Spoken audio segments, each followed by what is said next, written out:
A lot of entrepreneurs sometimes they say, well, you know what, I don't have enough money to grow my company, or I don't have enough capital. I always believe that it actually, haven't you heard of the saying, it takes money to make money? And sometimes it does, sometimes it doesn't. But from my experience, because when I first started my own business, I had no money. I didn't have capital to grow my own business.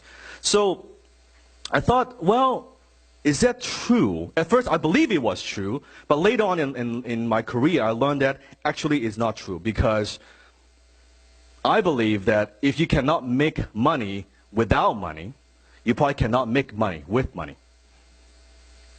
Write that down. If you cannot make money without money, you probably cannot make money with money. Because when you have no money, how many of you ever had this experience? When you were getting started, you had, maybe bootstrapping, and you had not enough capital, but somehow you come up with an idea, you come up with the strategies, you make things work. And that happened, and you got some sales. How many had that experience? Yeah, because it forces you to be what? To be thinking out of this box, right? Creative. So, repeat after me. I don't need money.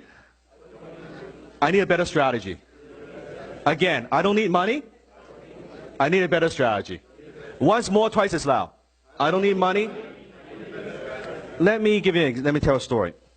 There was this flower shop owner. His name is Matt. And Matt, one day, he owns this flower shop in his little town, and it's been doing well for a number of years. And one day, he got approached by his competitor, an older gentleman, wanted to sell his flower shop to Matt because he's getting old, wants to retire, travel the world. And Matt said, well, okay, if I buy this flower shop, I would own both flower shop in town, and basically I'll be monopoly. Everybody would be buying from me only. This is great. Well, how much you want the flower shop? How much are you asking for? The older gentleman, the flower shop owner, said, well, I want $50,000. I don't have $50,000. Well, that's my asking price. If you want to buy my flower shop, it's $50,000. Okay. So Matt doesn't have the money, but he said, wow, but I want to buy. And he went home, talked to the wife. Well, can we get line of credit? Can we borrow money? What can we do? Because I can see we can double the business if we can just buy this flower shop. Couldn't come with a solution. The wife thought it was crazy. And Matt was like, what should I do? I thought about it. Then he called up a brilliant entrepreneur, businessman.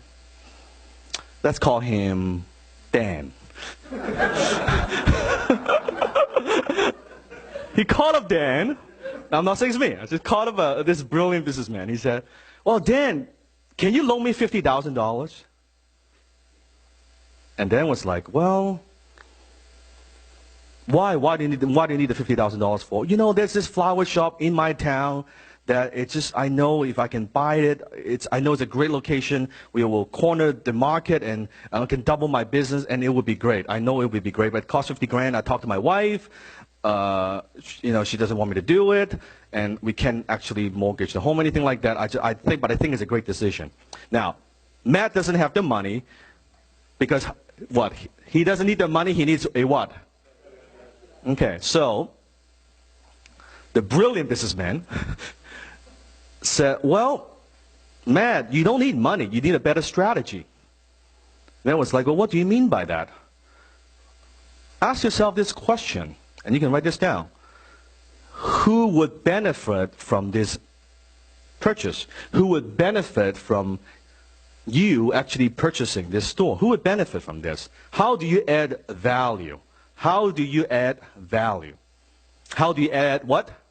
Value. So let me ask you a question. If Matt was going to buy this store, who's going to benefit? Yell the answer. Who's going to be a benefit? The owner, yes, the older gentleman, yeah, he's going to benefit. Who else is going to benefit? Supply, yes. Who else is going to benefit? Maybe Matt himself, because he's doubled the business, right? Maybe the customer, because now they can better run business, better service, who knows? So, as this businessman is asking about Matt, okay, who would benefit? Who would benefit? Matt said, well, I guess all these people. Then he asked Matt, well, Matt, let me ask you this. How much wholesale business are you putting through your flower shop right now per year? How much? Well, he said about $125,000 a year. That's what I buy from my supplier. Okay, how many suppliers do you buy from? Well, I only buy from one. So the supplier is getting how much business a year? $125,000, right? Okay, so Matt, you don't need money, you need what I want you to do is I want you to talk to your supplier. I want you to go to your supplier and you would ask them this, and this is how you would do the pitch. Mr. Supplier, you know, we've been doing business for the last 10 years. I've always been a very good customer. You supply to me your flowers. I love them. Our customers love them. I give you about, what, $125,000, give or take, business a year. You know, here's now an opportunity. Here's what I want to do.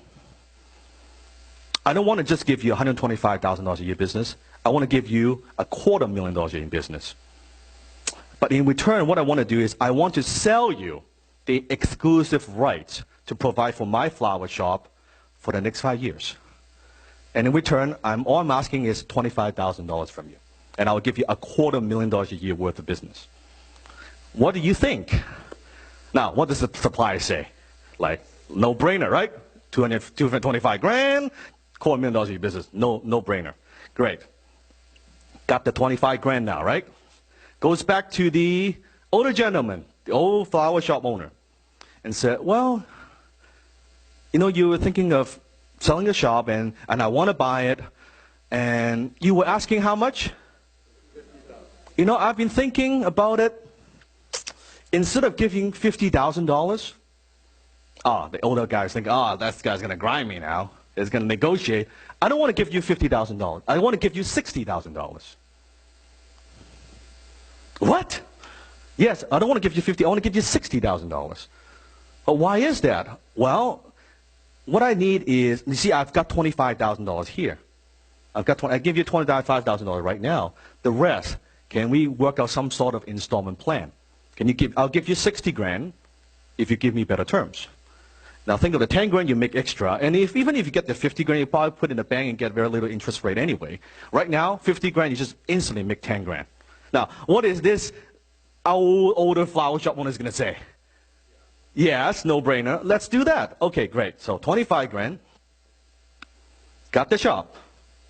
How much of his own money has he used so far? None. 25, got the shop, corner the market, double the business, make it more efficient, operate better, do better marketing, whatever it might be. Double the business now, $250,000 now he could afford it for the monthly payment to the old owner, right? Now, let me ask you the question.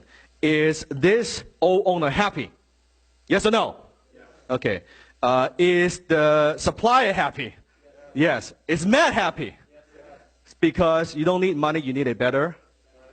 That's what I'm talking about. The outside of the box. People say, I don't have money. Well, what are you doing? Who would benefit from seeing you succeed? Who would benefit from the transaction? Who would benefit from the deal? And you can leverage other people's time, other people's money. And at the end of the day, what I believe, the difference between a great entrepreneur and an average entrepreneur, a great entrepreneur just knows more ways or have more context or have more strategies or thinking outside the box. They know how to leverage.